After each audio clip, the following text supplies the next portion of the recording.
or you can also send an email to my personal email ID, which is Banu, BHANU at bbalaw.com if you have any questions about the immigration laws. Please be advised that this call is meant for the education purposes only and general awareness purposes about the U.S. immigration laws.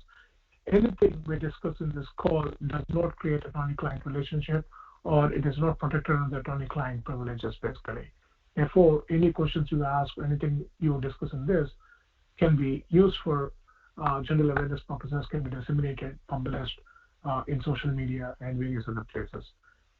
Therefore, try to keep it facts as generic as possible, rather than mentioning your names or any other party names, and try to, you can mention your name, but not any other party names, or basically when asking the specific question basically. And also, as we said during the Q&A session, we request the audience to keep a limit to 1 to 2 questions, because we would like to answer as many questions as possible during this call to the audience who are in this call. And the third thing is basically that I really appreciate all of you being patient with us for the last 1 month. We were really swamped with the 45 cases. Therefore, we were unable to properly respond to certain queries sent by you all through the emails and everything. But now we are back to the normality, and we'll be able to respond to all the questions and queries properly in the emails as well as in the social media, especially WhatsApp and everything from tomorrow. And so that's what I would like to tell you. Tomorrow onwards, I will be responding to the queries posted in WhatsApp, at least in the morning or in the evening, whenever it's possible for me. I'll try to respond every day in the WhatsApp groups, because a lot of people have actually asked me and told me that I'm not being able to be reached in the WhatsApp groups, and I completely understand that due to the 485 busy season, I had to concentrate more on the taking care of those cases at that time. I didn't get enough time, personal time, to review the queries in the WhatsApp groups and respond to them. Basically, probably now I will be able to do that, and from tomorrow onwards. So please keep posting your queries in WhatsApp groups, and I'll be very happy to answer you probably now. And also we conduct every week this conference call. So we will have a Q&A session. We try to answer as many as possible during this call. And second thing is basically today I'm going to spend more on a Q&A, as there are no much updates about the U.S. immigration laws, especially with the business immigration laws, that actually require or impact the audience who are majorly tend to attend our calls basically, and that's why we're just going to continue what's going to happen and everything. We all know that during the high wage levels, about the H-1B wage levels have been increased by the Department of Labor through the interim final rule. But the case is pending.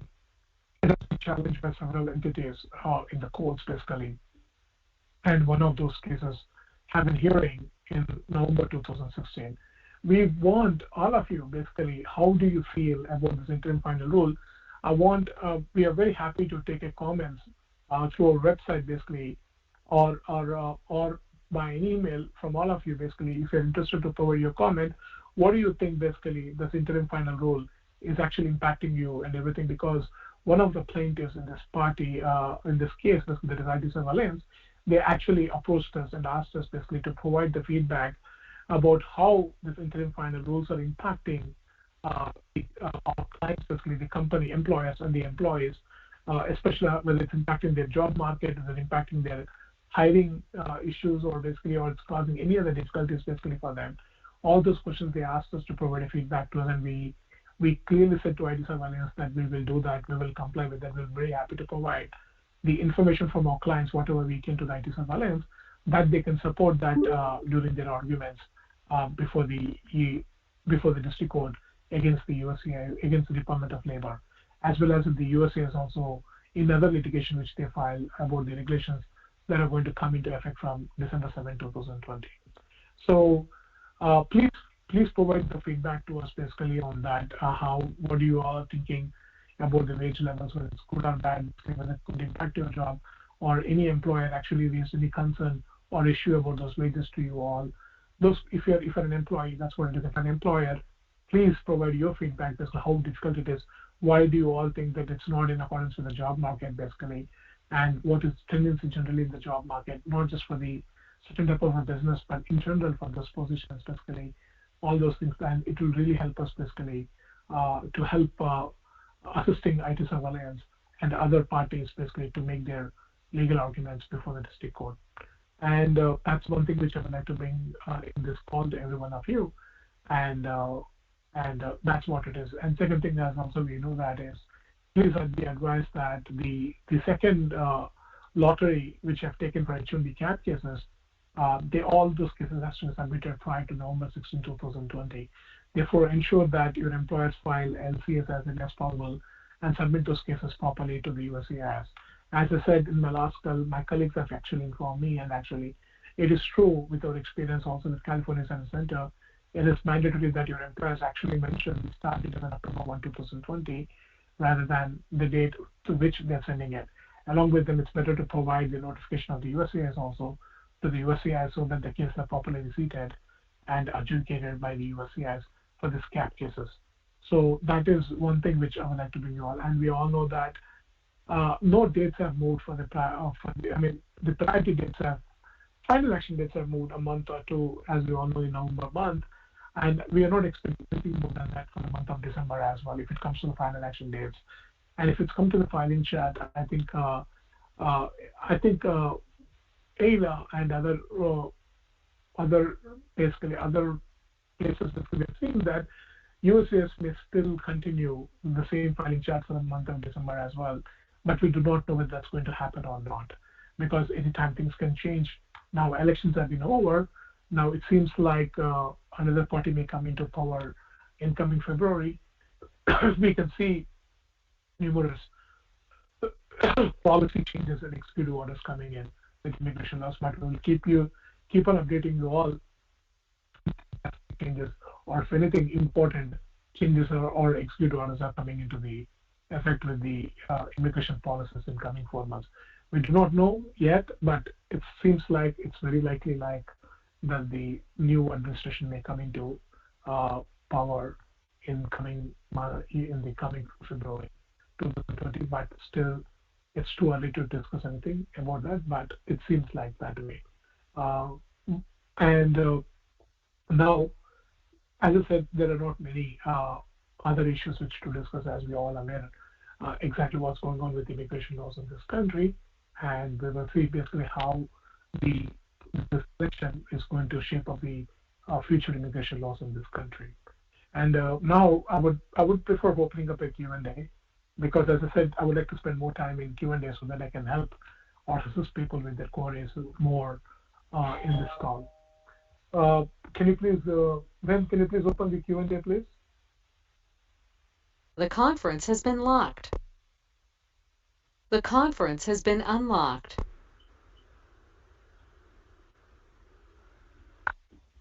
Hello. Hello. Yes. Hello, Banagar. Can you hear me? I can hear you. Yeah. Banagar, so I have two questions. So let's say if a person applied for 485 and but they don't apply for the EAD and advanced parole, and let's say if in the future if his H1B got denied, can he stay in US? So if so, yes. For how long? If the 485 is filed, basically, he is authorized to stay in this country as long as 485 is pending.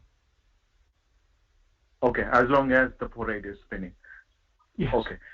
So the reason for this question is the recent changes in the specialty occupation.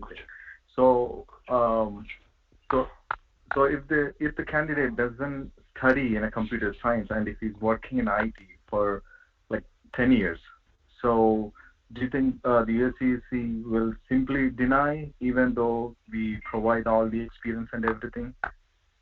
Can you repeat the question? I'm sorry, I lost your question. Sure. So the recent specialty occupation changes, right? So if a candidate doesn't study in a computer science, but he's working in IT, and if he apply for the extension, the USCIS will simply deny the application, but the candidate has like 10 years of experience in IT industry. With the new rules. Not necessarily required, basically. See, basically because the regulations did not change how a beneficiary can show his educational qualifications for which you are being hired that qualifies as a specialty occupation for anybody, basically, right? That regulations have not been changed. What regulations have been changed is basically making changes to the core definition of specialty occupation and trying to limit basically what does it mean by specific specialty means, basically. That is what they're trying to do with the new regulations, basically. Okay? So because of that, you have to understand this, basically. The USA's regulations always allowed to equate somebody's experience, which is a progressively responsible experience, towards equivalency to the academic education, basically. So basically, if somebody has 3 years of progressively responsible experience in the field of endeavor in which is going to be employed, or in the field of endeavor, which is a related major for which the position requires, basically, and that 3 years of experience can be equated to 1 year of academic education in the particular field of endeavor, basically. Okay? That tool has not been changed. So I'm not expecting anything else will happen with it, basically, because if you have 10 years of experience in IT industry, basically, and if you can document that experience showing that it is a progressively responsible experience over those 10 years, basically, then it's easy to show that that is equivalent to 3 years of academic education, which qualifies as one of the majors in the bachelor's degree level, basically, and people can have dual majors in the bachelor's level degree. So that experience has to be post-baccalaureate experience, basically. That's where the whole thing is, right? It has to be, it does not have to be post-baccalaureate experience because we're getting bachelor's degree equivalent. I'm sorry, I misspoke there, It does not have to be post-baccalaureate experience. It has to be progressively responsible experience in the field of endeavor that is related to the major for which you're seeking equivalency. Okay. Yep. Thank you, sir. Thank you. Next caller. Q&A session has started.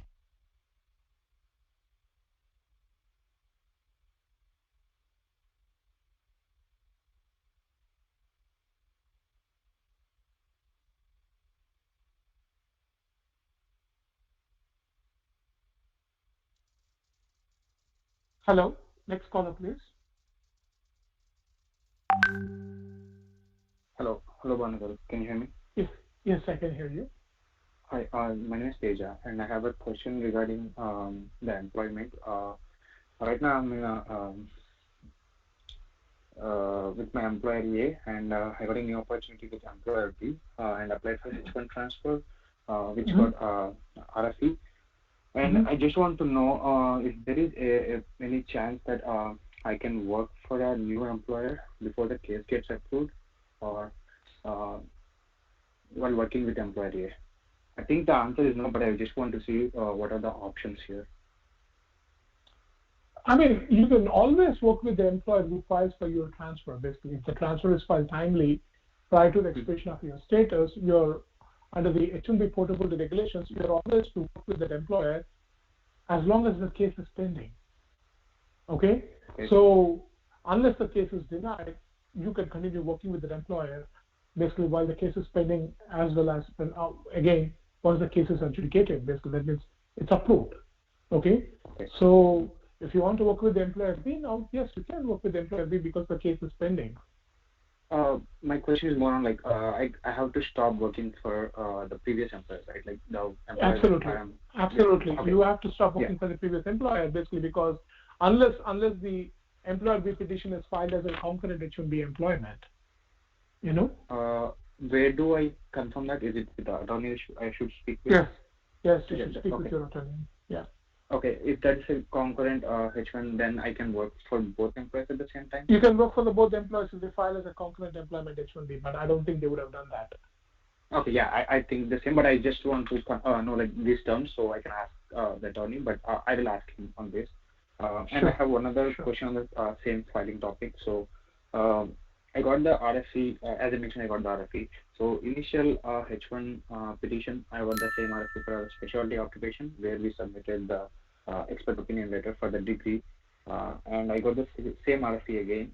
Do you think is it the same case every time I apply for the petition? Because previous petition was approved after we submit the expert opinion, but it's a different US center. The first time it is Vermont and now it is California, but the RFE is same. Just want to know like what is the sense there. We have already showed the proof earlier, but is it going to be the same for next petitions as well? We do not know that, right? Because it all depends upon the job for which they are hiring you, the new employer is hiring you, and how the job duties have been described and explained to the USCIS. And if the job duties explained to the USCIS, if they feel like they're vague and they're not clear and they're not able to determine whether the particular job qualifies as a specialty occupation, then definitely they can issue an RFE. It can happen for this case, it can happen for future case, or it can happen for every case you are filing. We can't say that, basically. Okay? But as long as your lawyers know exactly what they're doing and your employer knows exactly what they're doing, I think you should be okay with that RFE. I mean, they should be able to defend that RFE as long, I mean, if they're, I mean, I don't think otherwise they will do this, basically, with you. Exactly. You know? Yeah. That makes sense, Manoj. Yeah, because that completely makes sense. Unless they have enough documentation from our end, they can always raise the question. Yeah, I think that's So one last question, Manoj. So the wage level was increased after the petition. So do we need to account for the new wage level or the wage level? No. Okay. Because we are submitting the RFE, right? But we still be adhered to the previous wage level during the initial filing. Absolutely.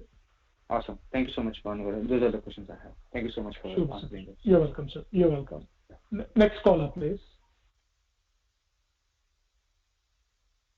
Hi, sir. Are you able to hear me? Yes, I'm able to hear you. Sir, last year during my H1 transfer process, I joined company B without resigning company A. So because of the short approval, I went back to company A and start working there. So I received almost 3 months of salary slips from both the companies. Do you think it may create any issue in future H1? It may, because you have to discuss every time that have you worked unauthorized, you have to say yes to it. Okay. How about the BBI process? Yeah, same thing. You have to disclose even there also. Have you worked unauthorized? You have to say yes to it. Sorry, say again. Because but my later H1B was already approved, like the extension. Sir, but you're not authorized to work for both the companies at the same time. So what should I do? No. What should I do? You have to explain. Nothing you can do. You have to just explain to them why did you work twice, both the companies. Actually, I was not working. I took the 6 weeks. My contract. Sir, you're getting paid for that pay rate over there. That means you're working for them, basically. Okay. Okay, sir. Okay. And then so I need to explain to whom, sir? I mean, when they ask. Whenever you apply for a visa abroad, you have to explain that. There will be a question asking, have you worked unauthorized? You have to say yes to it. If you don't say yes to it, if they come to know that you worked unauthorized with both the companies at the same time, they can bar you permanently coming into this country. Okay? Therefore, it's important to tell the truth, basically, and explain the reason why it happened, what is the reason and everything, basically. Okay? Good thing is, with the 485, basically, for green card, you under 245K, basically, Section 9 is Section 245K, you may qualify for an exception, basically, in an aggregate. If you do not work unauthorized more than 180 days, then you may still be eligible to adjust status in this country. Okay? But anytime if somebody works unauthorized, and if it's on the record, that can always cause a problem for their immigration status in this country. Okay? Okay. Thank you. Yes. Thank you very much, sir. Next caller, please.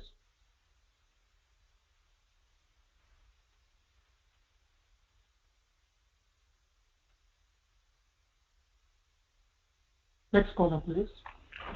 Yeah, hi, Banu. Can you hear me? Yes, I can hear you, sir.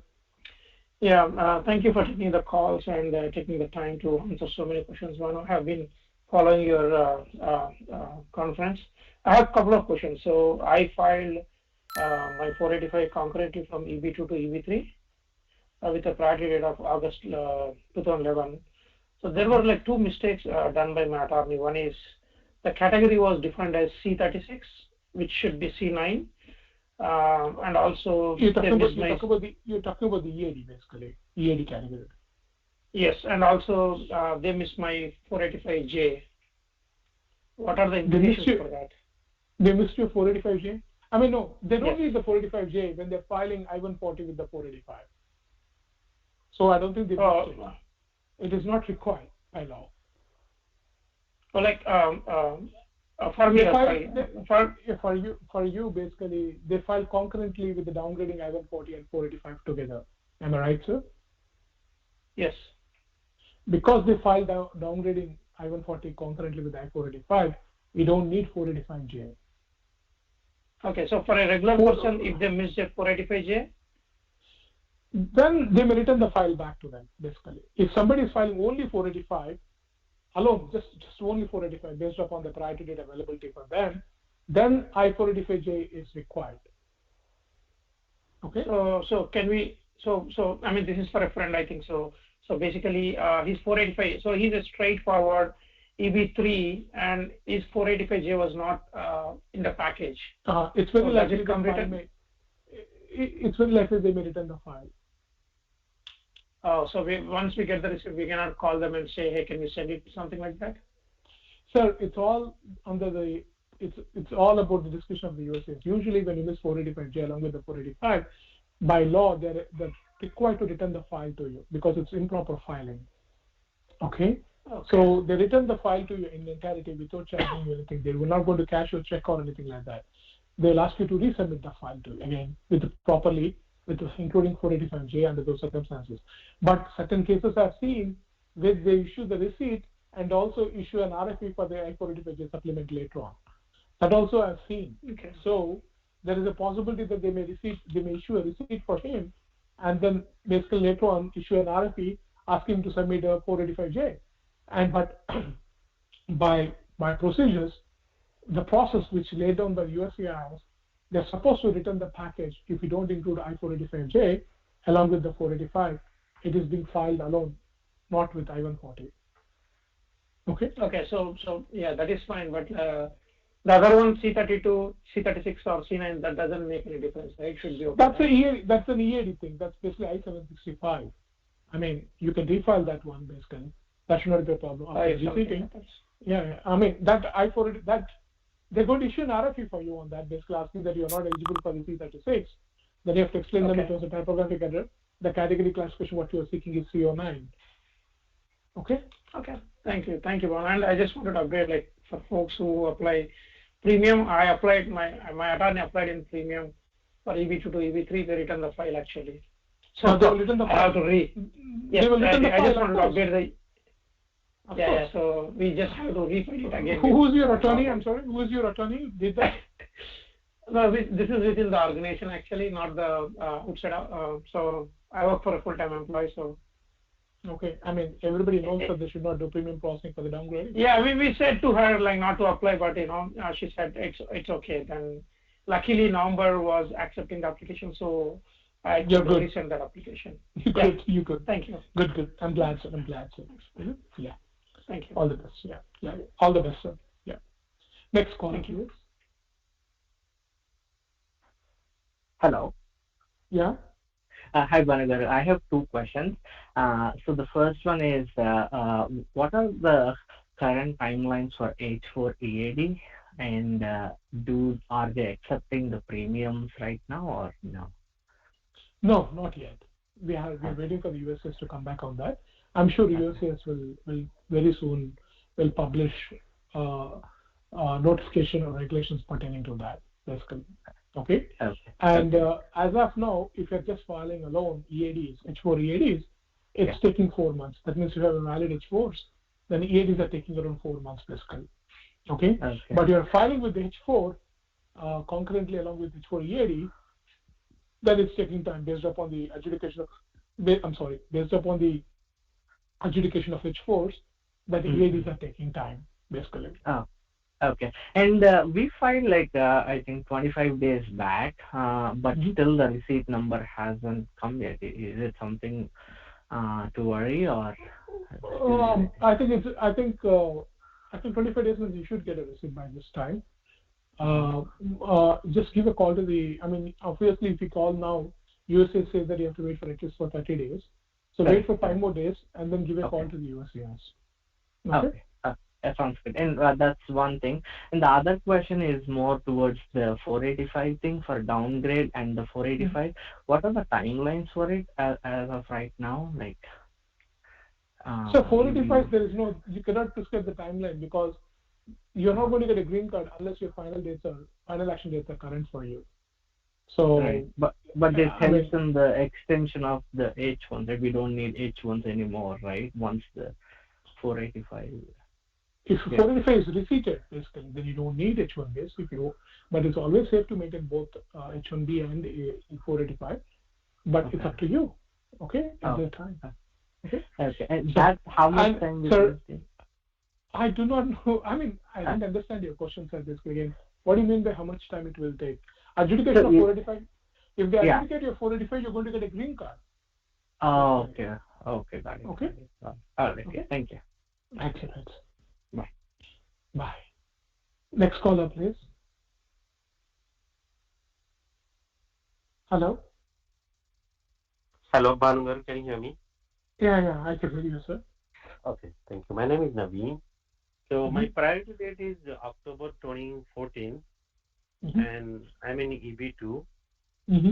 So my employer says once I downgrade to EB3, if it is retrograde, then he'll not switch back to EB2. What's wrong with it? Just go ahead and file now. Okay. Do you think I should go and downgrade? You should downgrade and file it right now. Okay. All right. Don't miss the boat. Okay. All right. Thank you so much. Yeah. Thank you very much. Next caller, please. Hello, Banugaru. This is Venkat Andi. So actually, I had my H1 approved in 2017, and I had to change the client, and in 2018 March, and we applied for an amendment.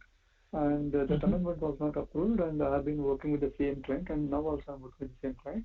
And 2020 March, right, there was about 8 months for my extension to apply.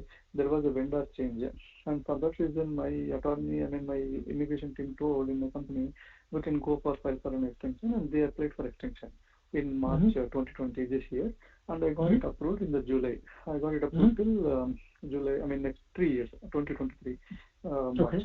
But last 3 weeks back, I got the amendment approved, which we raised in 2018 March.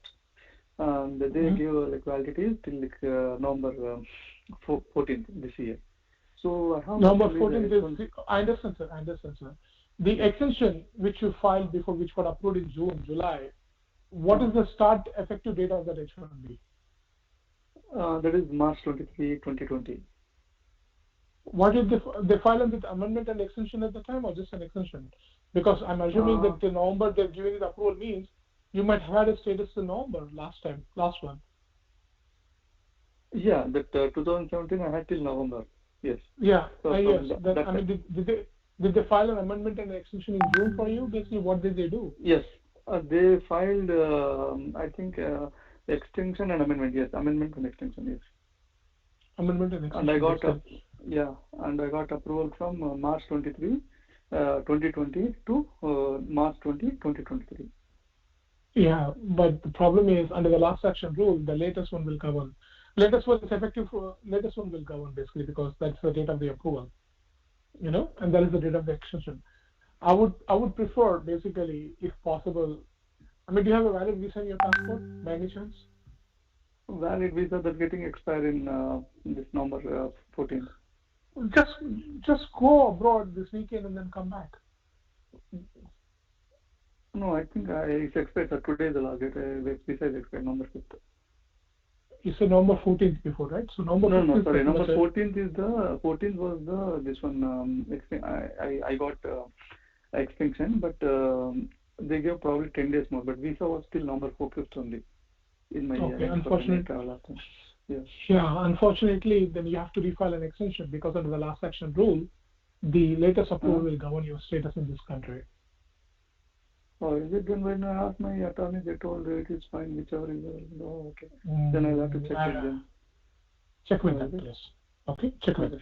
Yeah, thank you so much. But if I were your attorney, I would say you have to file an extension again. Oh, is it? Oh, okay. Yeah, thank you. Because under the last action rule, the latest amendment governs your status because that is the one which came. So if they had filed as an amendment at that time, in March 2020, if they just file an extension, then that will work, or it won't work that way? If they just file extension, say in March. So if they had just filed an extension, the extension would have been coming into effect from today onwards, basically. Oh, it won't come right? from 2020. It won't come from March 2020, basically, yeah. So if it's coming from that time, it would have been like amendment to the extension, right? Yeah, that's the problem. Although it's both are the same clients, but under the last action rule, latest I-94 governs your status. Sometimes it can become complicated for you if you don't file an extension, basically. Oh, yeah. Okay. Oh, okay. Okay. So sorry, I'll talk to them. Yeah. Thank you. Yeah, please talk to them. Okay. Yeah. Next caller, please. Hi, Banu. This is Srini. I had a question regarding the EBT to EB3 downgrade. So is there a chance where the approved I-140 can get rejected while adjudicating this EB2 to EB3 downgrade process? The only the time your EB2 I-140 can be revoked by the USCIS is if your EB2 I-140 must not have been approved in the beginning itself. For example, if it's basically approved because of the USCIS error or because of the fraud or misrepresentation by either by you or your employer, then obviously that can be revoked anytime by the USCIS. It will not be revoked just because you filed downgrade EB2 and EB3. Okay? And so they both are not connected to each other. Okay, so if I have a EB2 approved 140 and I have to downgrade with the EB3, and then I apply for I-140 under the EB3, so it is not related to the prior application. It is related to the prior application in the sense basically because it's the same application which you're filing in EB3, but it is not going to be revoked because you filed an EB3 petition. You got it? What I'm saying, sir? Yeah, I got it. Okay. Yeah.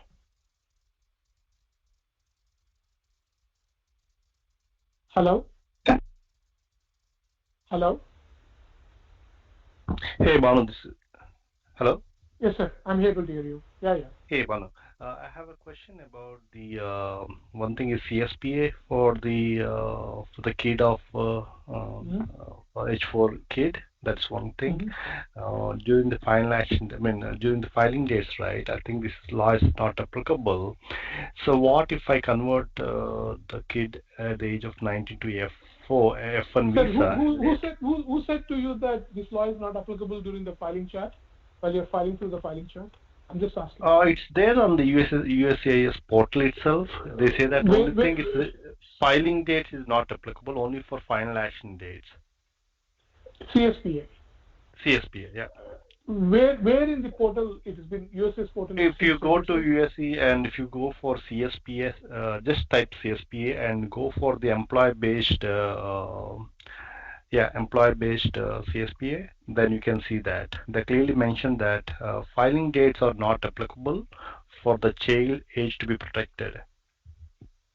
See, this is the problem I have. Of course, this is an issue which we have to litigate in the future, basically. Okay, and that's I think that's purely sheer interpretation of the USCIS, basically that one. Okay, the statute never differentiated basically whether it's going to be filing action date or a filing chart, basically. Okay, because the CSPA, the whole problem here is basically that when CSPA was passed in 2002, there is no filing chart available at that time. Okay. The 485s are being filed at the time based upon the final action dates at the time, basically. Correct. Okay. Correct. So basically, this is a sheer interpretation by the USCIS.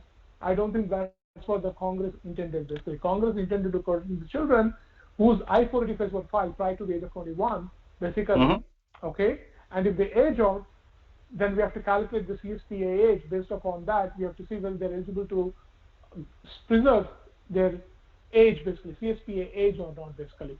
Exactly, Banu. Even I assume the same thing, but later on. So that's why I'm saying this is an issue that has to be litigatable in the future. It's a sheer interpretation by the USCIS, which I totally disagree with. Right. If you go to Chapter 7 under the USAS, right, you can see that they told that visa number is available. That is only available during the final action dates. The filing dates will not give you any visa number. Because of that, your child is not protected.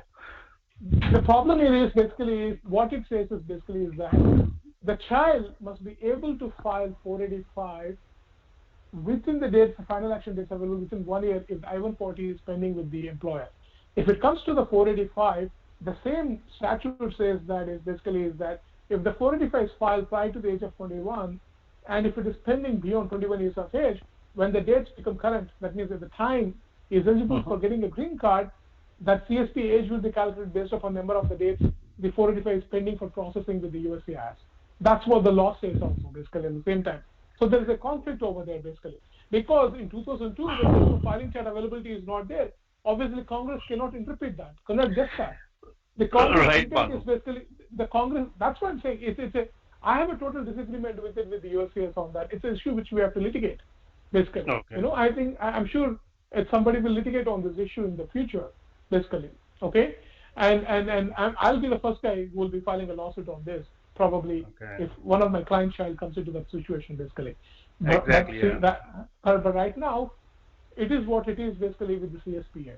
You know, because Congress would have never intended that, basically. That is not the intent of the Congress, basically. You know, because Congress did not foresee that they are going to basically implement this filing chart requirement for the allowing people to file 485s. If they had foreseen that one, they would have definitely written the language of the statute in that way, basically.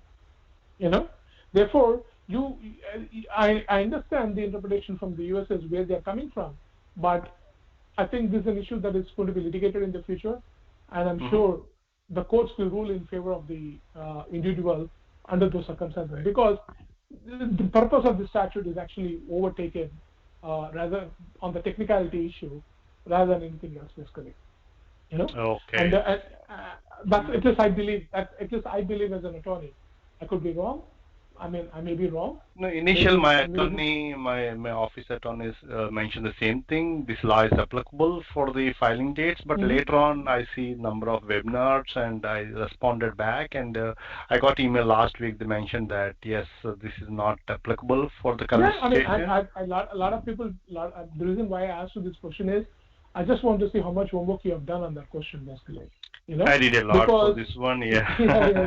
I just want to make sure that's why, because a lot of clients come and tell me this issue, this question, but I tell them, don't worry now, just go ahead and file right now. Let's fight with it, basically, because I strongly believe this is what this is the issue that has to be litigated in the future. Correct, Banu. Yeah, right now my daughter is like 13 years old. I have long way to go, but again, plenty of time. So at the age of 19, right, before she joined undergraduate, if I convert to F1, right, if later on I see the final action date, suppose the law still they stick with the same law, right? You don't have to. Why do you have to convert her into F1? Why do you want to convert her to F1? She's in 45 pending anyway. Generally, if she wanted to do any kind of intern jobs or anything, right? She gets an EAD anyway, right? With the 485? Because if I use the EAD, right, because I cannot go for any upgrades later on if EB2 dates are moving faster, right? You can. Okay. You can. Of course you can. Yeah. Got it. For her, she can be on EAD, basically. She doesn't have to be on H4, right? You can be on H1B, she can be on H4. I mean, she can be on EAD. EAD. But if she used that EAD, right? Because if any one of the family members, like a dependent, use that EAD, right? It is not applicable to you. Everybody's status is individual, independent to others. Absolutely. Oh, okay. Oh, that is good one. I don't know about that, Banu. Yeah. That's okay, sir. I understand. Right. And also the upgrade for... Yeah. Thank you very much, Banu. Yeah. Thank you very much, sir. Okay. Next caller, please.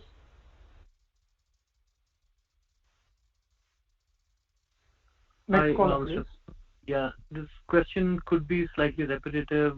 About the timelines again. So my company filed the 485 with EB3 downgrade just 2 weeks ago with the new I-140 currently. And from your experience with this elections and the COVID and the USCIS workloads, curious about what the timelines could be for the EAD or AP in the next few months or 4 to 5 months, I would say. Okay. Thank you. Thank you, sir. Okay. Sure, sir. Definitely. Next caller, please. Hi, Banuvar. Hi, sir. I'm currently on H4 EAD, but with my previous company, they did my I-140 when I was in H1B. Recently, I moved to H4 and I moved to different employer. So, do I need to? Am I eligible for a green card, the PERM and the I-140? Because I'm on H4. Can you repeat your question one more time, sir? I'm sorry, I missed So it. previously I was in H1B with approved I-140. Recently I moved to H4 EAD with a different employer. But my wife's I-1 PR date is 2018. Mine is 2015. So my employer planning to do my my green card. But am I eligible for Absolutely, you're eligible. green card processing? Yeah, absolutely. They can do PERM, they can do the PERM, I-140 and 485 for you. Not a problem at all. Okay, thank you. And the other question was the wage level. Recently, I know the wage level Went on to the H1B status. So first she is still on H4. So I was thinking to see whether that H1 approved can be transferred to another employer now. Yeah, you can. If they have not withdrawn that, yes, you can. Even if they withdrawn that also after October 1 of that particular fiscal year, I think it should be okay. Okay, means can we check on the USCIS side whether it is withdrawn or not? You cannot rely on the status on the USCIS. You cannot rely what is the status of the petition based upon the information you get on the status tool in the USCIS website, because it's never been accurate. Okay. Okay. 70%. It's accurate only 70% of the time. 30% of the time it's not accurate. Therefore, you cannot really rely on that information anytime. So even though it's approved like 7 years ago, that should be still good to transfer to another employer, right? Because she was never on H1B status. She may be able to. 7 years, yeah. Within 7 years means she should be okay. But beyond 7 years, maybe not. She may be still subject to the cap. But within 7 years, yeah, she may be able to try filing an H1B with the new employer, stating that she is not subject to the cap because she had an earlier H1B approved with the particular employer. She can try that, definitely. But sometimes USS may come back and say that she's subject to the cap because she did not go for the stamping. Okay. And sometimes it can happen. But if it happens, basically your lawyer, whoever your lawyer is, whether it's me or somebody else, we have to explain properly with the regulations basically how she's not considered subject to the cap and how she's entitled for filing the H1B petition with the new employer. Okay. Got you. And I have one other question related to the EB2 versus EB3 scenario. So I moved to a new employer where my labor processing has not yet started. So there is no I-140 with current employer, but it is still with the previous employer. So if the date becomes current under EB2 for my priority date, which is in August 13, so without the transfer of 140, can my employer still file for EAD or no? No. Okay. Your previous employer only can allow you to file 485. Okay. And if my previous employer is willing to downgrade, so do I need to go back to my previous employer, that is between you and your previous employer. Okay. So I have to answer calls to other people also. Hope you're really appreciate your time, sir. Thank you. Thank you, sir. Yeah. Next caller, please. Hi, sir. Hi, Banu, sir. Hello. Yeah. Sir, hello. Are you able to hear me, sir? Yeah. I'm able to hear you. Okay. Yes. Yeah. Okay. So I'm currently on L1 visa. Okay. And my employer is planning to apply for green card. So I mean, that's a decision. They didn't file anything yet right now. But L1 doesn't. I have two questions. Okay. One in L1 LCA. So L1 doesn't require any LCA, right? So because I'm an L1A, so managerial position. So L1A doesn't require any LCA position to file the green card, right? Yeah, if they're filing in EB1C category, then you don't need any labor certification. Yes, any perm labor. Okay. Yeah, it'll be under EB1. Yeah. Okay. So that's one thing. And so the second one is right now. I mean, actually, I applied an H1B with a different employer. Okay. Right now, I'm employer A, L1A visa, and I've been with them like last 3 years in United States. And this year, under the cap, H1B I applied with employer B. Okay, it's picked up and it's under RFE right now. Okay, so RFE due date is December 1st. So if in case my current employer is not doing the green card on EB1, I still want to continue H1. I mean, the employer B will submit the RFE response. So but after December 1st, or once I submitted the response to the USCIS on H1B, my employer B submitted, but employer A wants to do the green card after that, okay? Because I have still valid on employer A, on L1A until 2021, 2022, another 1 year I have. So, but my H1 is approved, then, I mean, once we submit the RFE, they may approve or deny based on that. But once it's approved, my status will be moving to H1, right? Yes. Okay. Once if it is moving to the H1, I mean, I just got an approval, but in the meanwhile, L1A, they want to file the green card. So I want to retain my L1A status. Is there any possibility to retain it? You can do that. You can do that. Basically, what you can do is basically that if you file for a change of status, then you have a problem. But you can always request the USCIS to adjudicate that for the consulate while they respond to the RFE. Therefore, they approve it for consular processing so that your L1A continues. Okay. Or else, if it, I mean, it is already applied non-consulate process, and if that approves, and I have the visa stamping also, okay, for L1A. Yeah. Next day, you can go abroad and then come back. On L1A, so it doesn't need to know any information to my employer A, right? Yeah, you can just travel abroad and then re-enter into this country. But while you re-enter, ensure that you get a new I-94. Yeah, that's right. On L1A, I need to get the new I-94 because I have valid visa until 2022. So my petition also is until 2022. So as long as I travel and come in, I'll be getting the new I-94. I don't need to update anything to my current employer, who is employer A basically in that example. I don't need to update them. I'll just mention them as traveling abroad. Okay. So that should not be any problem, right? Because I mean, very immediate day I need to travel, or else it has to be different. You have to travel very immediate day because you'll be an H1B status from that day onwards. Basically. You know? Okay. And one more follow-up question on that. Okay, I got it, said that. My son also is on my status. I mean, L2 visa. My wife is in change of status right now to F1. So my son also has to travel with me. My wife no need to travel, right? Is that right statement? Your son, if he had filed for H4 and if H4 is approved, then he has to travel. Otherwise, he doesn't have to. Okay. I think they didn't apply for change of status yet. If his change of status is not approved, then he can stay basically, right? He can stay, yes. Okay. If H4 is, I mean, change of status from L2 to H4 is not applied, then he can stay. And she can stay anyway because she has another change of status application. Yes. Right. Yes. Oh, okay. Thank you very much, sir. Sorry, maybe any question, but yeah, thank you very much. You're welcome, sir. Next caller, please. Hello. Hi, Banu, sir. Yeah, actually, like in my recent H1B cap petition, Sir, I'm not able to hear you, sir. It's not clear for me. How about now, sir? Is it good?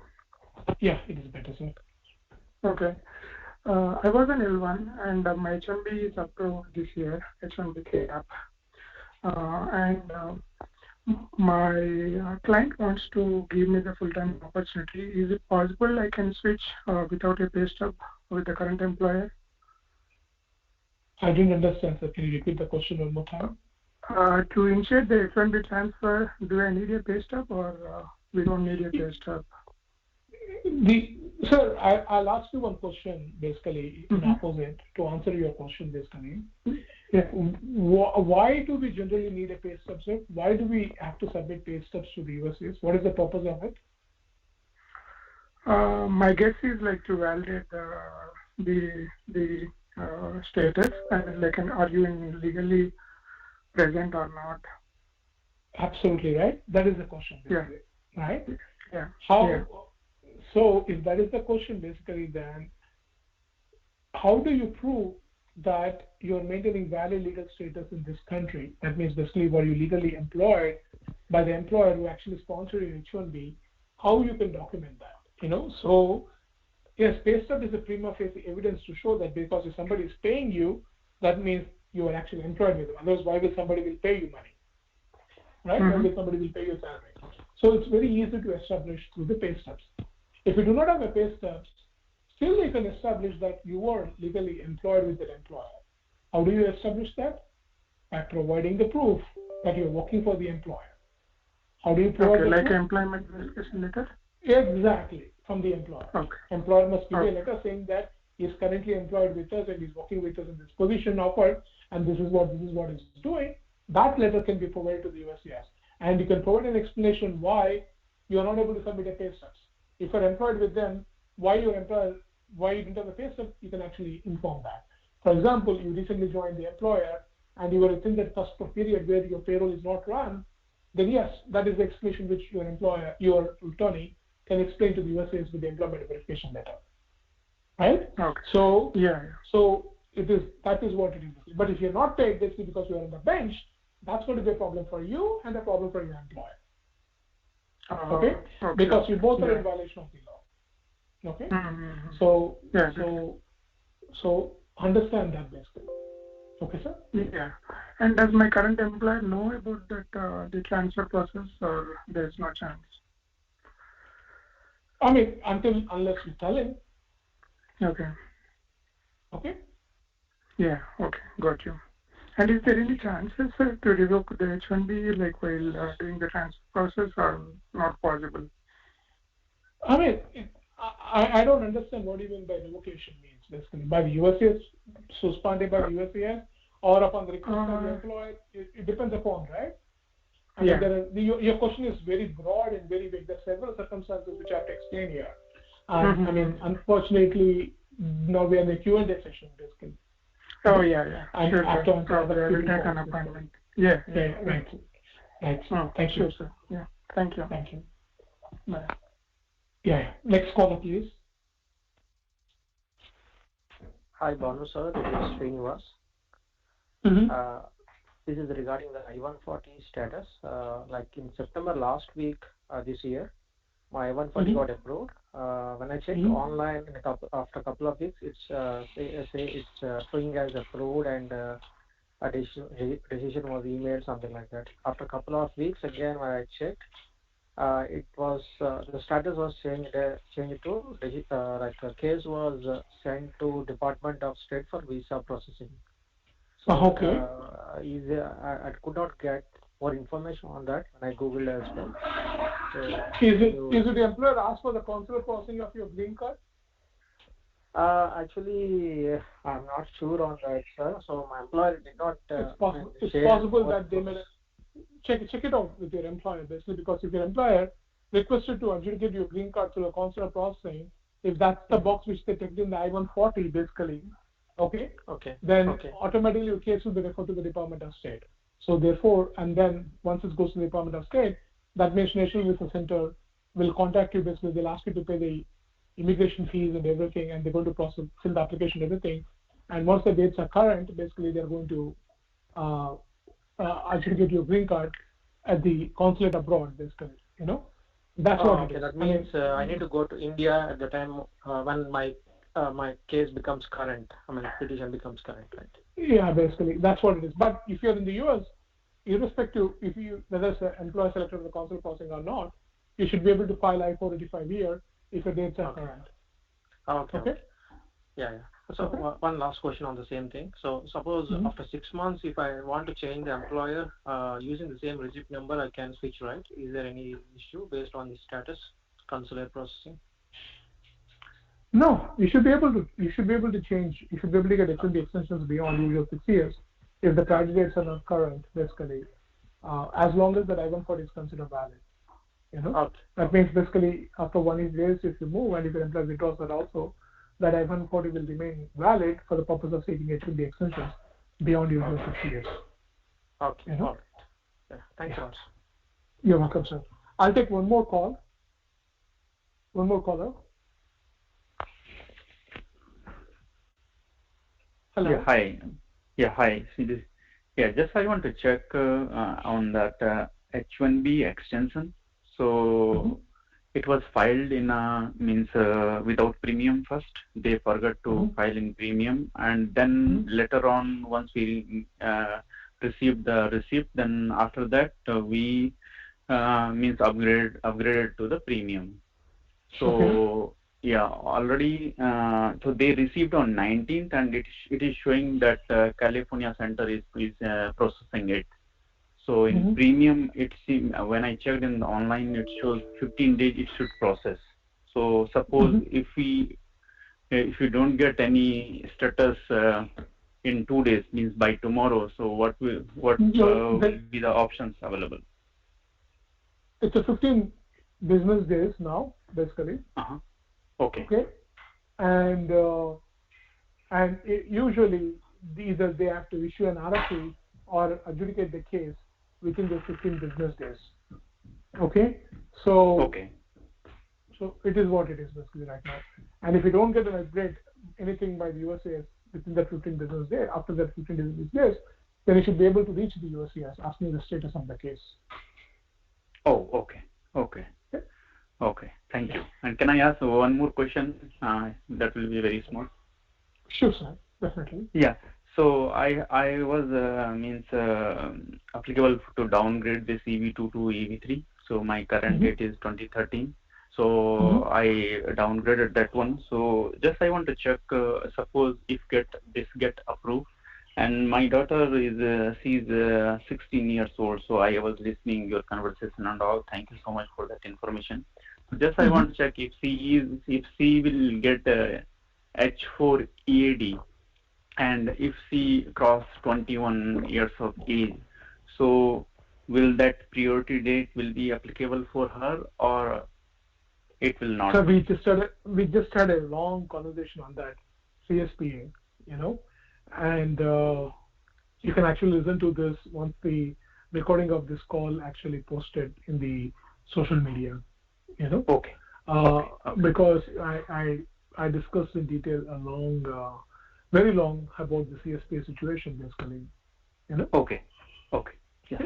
That's fine. Thank you so much. Thank you, sir. Thank you very much. Yeah. Thank you. And thank you all. And you all have a very good day. And as I said, feel free to reach our office anytime should you have any questions. Our firm name is BBI Law Group PC. We are located in Herndon, Virginia. Our website is www.bbilawgroup.com, and our office number is 703-496-7722. Our contact email is contact@bbilawgroup.com or crm@bbilawgroup.com. Or you can also send an email to my personal email ID, which is bhanu@bbilawgroup.com. Thank you all. Stay safe, stay healthy. God bless you all. Have a wonderful day. Bye.